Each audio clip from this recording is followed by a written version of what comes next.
नमस्कार, मैं हूं आपके साथ मयंक। आज 16 तारीख है और देखिए पिछले 12 घंटे के अंदर जो सारे अपडेट्स हैं ईरान अमेरिका के हमलों से संबंधित वो मैं आपको बताऊंगा। बीती रात भर तेहरान के ऊपर ईरान के अलग अलग ठिकानों पर अमेरिका के जेट्स ने मिसाइल्स ने बमबारी की है, उसकी चर्चा करेंगे। और साथ ही ईरान ने अब तक का सबसे बड़ा पलटवार कर दिया है अरब में अमेरिकी बेसिस के ऊपर, उसकी चर्चा करेंगे। देखिए अगर हम अमेरिका के हमलों की बात करें, अमेरिका ने केशम आइलैंड पर हमला किया है, फिर से बंदर अब्बास पर हमले हुए हैं, सिरिक पे, चाबार, कोनार्क, ये वो इलाके हैं जहां पर बीती रात हमले किए गए। इसके अलावा एक बार फिर ग्रेटर तुम और लेजर तुम जो इलाके वहां पर और अबू मूसा आइलैंड के ऊपर हमले किए गए। यानी करीब 10 ठिकाने ऐसे हैं ईरान के जिसके ऊपर बीती रात जो है अमेरिका की तरफ से बड़ी स्ट्राइक्स की गई हैं और कई घंटों तक ये बमबारी की गई। उसका नतीजा ईरान ने जबरदस्त पलटवार किया है और बताया जा रहा है कि ईरान की तरफ से एक बार फिर जॉर्डन में, बहरीन में और कतर में तीनों जगह जो है वो अमेरिका के बेसिस को एक बार फिर हमले किए गए हैं। शाहिद ड्रोन से ये हमले किए गए हैं और खैबर शिकन मिसाइल का इस्तेमाल किया गया है। और जो दावे हो रहे हैं ईरान की तरफ से, ईरान की आर्मी की तरफ से, उनके मुताबिक जो जॉर्डन का अजराक एयर बेस है यहां पर ड्रोन स्ट्राइक की गई है, शायद 136 ड्रोन और मिसाइल से हमले जो किए गए, इसमें बड़ी संख्या में अमेरिका के F-35, F-16 जेट्स जो हैं वो तबाह होने के दावे जो है वो ईरान की तरफ से किए जा रहे हैं। बताया जा रहा है कि जो हमले किए, जो मिसाइल्स गिरी हैं, उसने F-35, F-16 जहां खड़े हुए थे उनको बेस पर जो है अटैक किया और उसमें तबाही की खबरें आ रही हैं। देखिए इसके जो खबरें हैं, Iran launches retaliatory attack against what it says are US assets in the region including Kuwait and Jordan. Kuwait Jordan दोनों जगह हमले हुए हैं। With Bahrain activated alarms over air attacks, on air attacks. तो देखिए बहरीन में भी लगातार सायरन है, कुवैत में, जॉर्डन में, सब जगह जो है वो ईरान की तरफ से जबरदस्त पलटवार देखने को मिल रहा है। Iran's army says it targeted US military communication system, a fixed radar site and fuel depot at Jordan's Azraq airbase with attack by attacks of drone and missiles। देखिए ये ईरान का जो दावा है कि जो हमले हुए खासतौर पर जॉर्डन में, यहां पर रडार साइट्स जो थी अमेरिका की वो तबाह की गई हैं।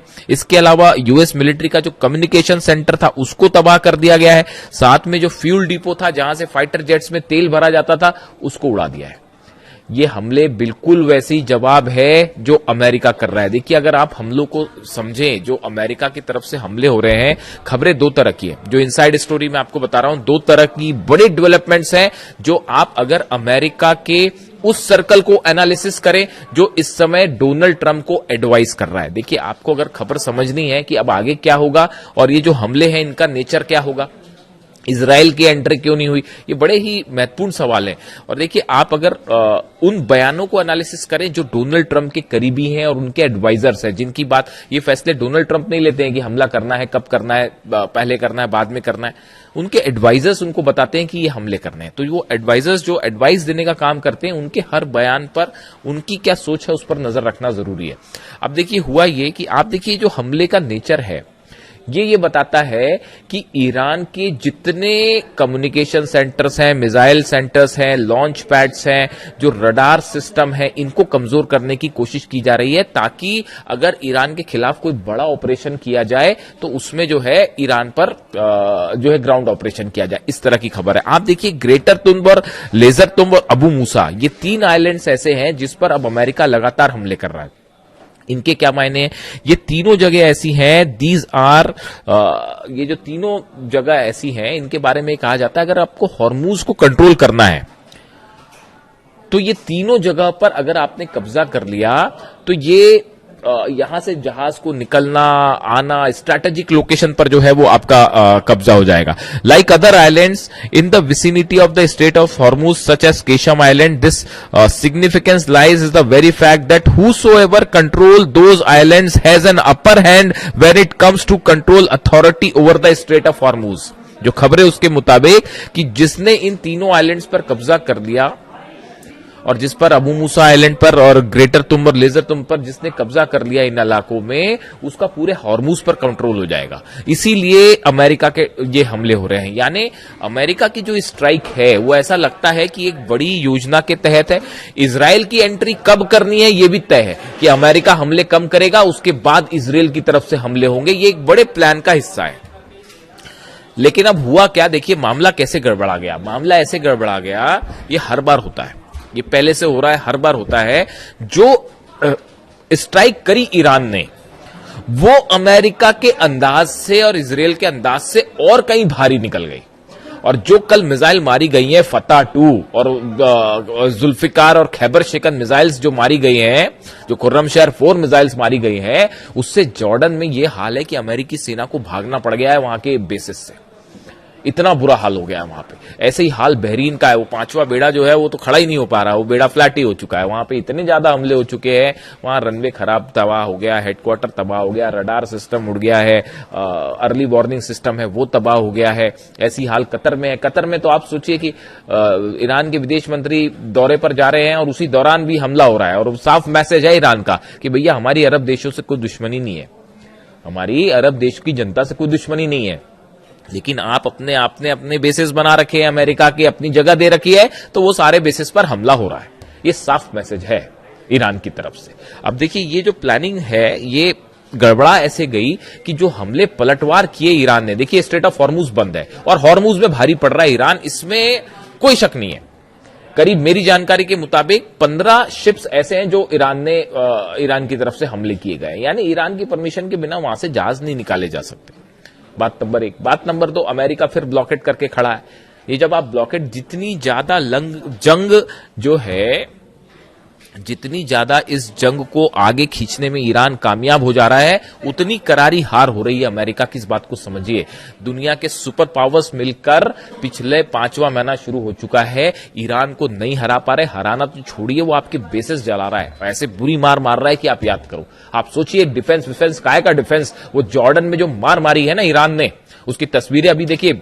क्या है कि दावे ही हैं, अभी वो सच्चाई निकल के सामने नहीं आएगी। वो आएगी भी तो कब आएगी, बाद में पता चलेगा। एक महीने बाद कोई सीनेट की रिपोर्ट आएगी या कांग्रेस की रिपोर्ट आएगी, इसमें बोल दिया जाएगा कि भैया इतने प्लेन जल गए और ऐसा हो गया और वैसा हो गया।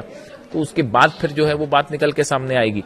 तो अभी हालात ये है कि जॉर्डन में बड़ा नुकसान हुआ है, बहरीन में बड़ा नुकसान हुआ है और कई फाइटर जेट्स जल गए अमेरिका के। जब मिसाइल्स गिर रही थी, ड्रोन्स गिर रहे थे, तो सोल्जर्स को भागना पड़ गया वहां से। इस तरह के भी वायरल वीडियोज हैं। तो अब प्लान जो था वो गड़बड़ाने लग गया है। और आज 5वां भी नई हमले का 5वां दिन है। वो जंग हमेशा से चली आ रही है। अली खामनेई साहब हमेशा यही कहते थे शुरू से ही, कोई डील नहीं होने वाली और इनका सिर्फ एक ही इलाज है, और वो क्या है वो आप भी जानते हैं। इसीलिए वो डील विल नहीं करना चाहते थे। अली खामनेई साहब जो है ईरान के सुप्रीम लीडर, मैं इसलिए बार बार इस बात को दोहराता हूं, उनसे बेहतरीन मिलिट्री कमांडर आपको नहीं मिलेगा। वो जानते थे शुरू से कि क्या किसके मन में क्या मंशा है, कैसे रिसोर्सेस पर ईरान के कब्जा करने का प्लान है। वो हमेशा से इस बात को कहते रहे, इसीलिए वो कोई डील वील के चक्कर पे ही नहीं थे। और अब देखिए हालत वही है। आखिर ईरान भारी पड़ रहा है और मिसाइल्स के दम पे ही भारी पड़ रहा है। यही उनका प्लान था और उसी प्लान पे ईरान चल के जो है वो आगे बढ़ रहा है। डील वील वाली बात सब एक तरफ है। अब देखिए हुआ क्या, इनसाइड स्टोरी यह है कि ईरान भारी पड़ना शुरू हो गया है। इस वजह से अब डोनाल्ड ट्रंप का बयान आया है एक, और अभी 1-2 दिन में और बयान आ जाएंगे कि ईरान डील करना चाहता है।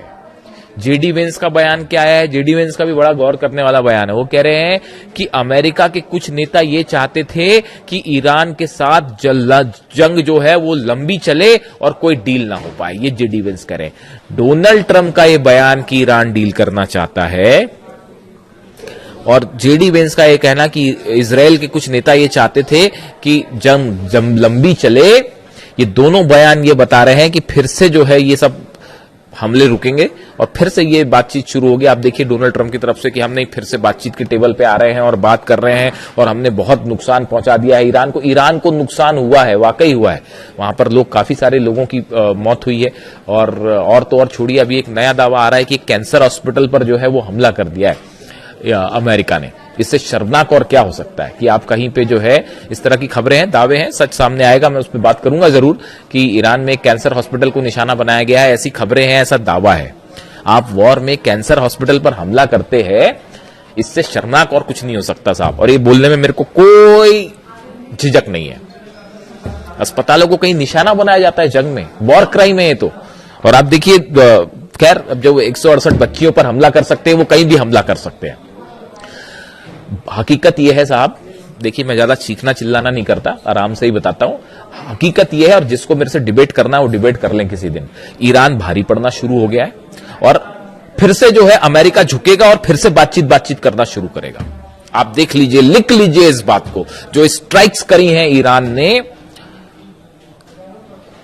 जबरदस्त स्ट्राइक है तीनों चारों अरब देशों में, और वो ये बता रही हैं कि ईरान बड़ी ही एक्यूरेसी के साथ, मैं अगली वीडियो में आपको बहुत बड़ा खुलासा करूंगा आखिर ईरान जो है वो इतनी प्रिसाइज स्ट्राइक कैसे कर पा रहा है कि वो अमेरिका के जो है जहां पे F-16 खड़े हैं, F-35 खड़े, वहां हमला हो गया, रडार सिस्टम उड़ गया, कम्युनिकेशन, वो चीन के सैटेलाइट तो मदद कर भी रहे हैं, लेकिन एक नई थ्योरी सामने आ रही है, उसमें अलग से बात की जाएगी कि कैसे ईरान जो है वो इतने एक्यूरेट निशानों पर हमले कर पा रहा है। इसी बीच हॉर्मुज फिर से जल रहा है। हॉर्मुज सब कुछ क्लोज्ड है, शटडाउन है, और हॉर्मुज में फिर ईरान ने साबित कर दिया है कि हराना तो छोड़िए, पीछे नहीं किया जा सकता ईरान को। फिलहाल स्ट्राइक्स जारी है। अब देखना यह है कि डोनाल्ड ट्रंप क्या चाहते हैं, फिर से बातचीत करते हैं या जंग कैरी ऑन करते हैं, वॉर को कैरी ऑन करते हैं। दो तरह के पॉइंट ऑफ व्यू हैं। अमेरिका में भी इस बात को लेकर फिर चर्चा शुरू हो गई कि भाई ये जो हमले किया इसका परिणाम क्या होगा। वो ईरान को तो आप हरा नहीं सकते, ये बात तो तय है। आप कुछ करके देख लीजिए, ये जो खार्ग आइलैंड की ओर एक तेल टैंकर जा रहा था ईरान का, उस पर भी हमला किया गया, इस तरह की खबरें हैं। और अमेरिका ने जो हमले किए उसके बाद पूरे तेहरान के आसपास एयर डिफेंस सिस्टम कई जगह एक्टिवेट हो गए हैं। इस तरह की जो है वो तमाम जानकारियां निकल के आ रही हैं। लेकिन एक बार तय है, ईरान भारी पड़ना शुरू हो गया है और अगले कुछ घंटे बेहद अहम है, और इस तरह की बात आ सकती है फिर से कि वो फिर से बातचीत करते हैं और ये बात आएगी। ईरान कोई बात नहीं करना चाहता, समझ लीजिए ईरान का कंट्रोल अब IRGC के हाथ में है, किसी पॉलिटिकल लीडरशिप के हाथ में कंट्रोल नहीं है। आप इस बात को समझ लीजिए। जो फैसला करेंगे अहमद वाहिदी साहब करेंगे, ईरान की सेना करेगी, और खासकर अब अली खामनेई साहब के जनाजे में जो गुस्सा था, वो गुस्सा जो है वो ये बता रहा है कि अब किसी मुद्दे पर ईरान बात नहीं करेगा। ना न्यूक्लियर, भूल जाइए, यूरेनियम देना और न्यूक्लियर डील वील करना और IAEA का इंस्पेक्शन, ये सब ख्याली पुलाव है, भूल जाइए इसको। अब ये संभव ही नहीं है। अब सिर्फ जो होगा वो ईरान की शर्तों पर होगा, या तो मान लीजिए या जंग कर लीजिए। 5 महीने से लड़ रहे हैं और ईरान भारी पड़ रहा है। किसी को मेरी बात अटपटी लग रही हो तो अभी जॉर्डन से तस्वीरें आएंगी थोड़े दिनों बाद, है ना। मैं भी यही हूं, आप भी यही हैं, कहीं जाने की जरूरत नहीं है। जॉर्डन से भी तस्वीरें आने शुरू होंगी, बहरीन से तस्वीरें आनी शुरू होंगी, कतर से तस्वीरें आनी शुरू होंगी। और जैसे कहते हैं ना, ये बैरक बना, बैरक के ऊपर मिसाइल मारी दन्न से, और वो इतनी एक्यूरेट प्रिसाइज स्ट्राइक से अभी वहां तस्वीरें आनी शुरू हो जाएंगी। ईरान की तरफ से ऐसे दावे हो रहे हैं। जो भी अपडेट होगा अब तक पहुंचाऊंगा। Thank you so much.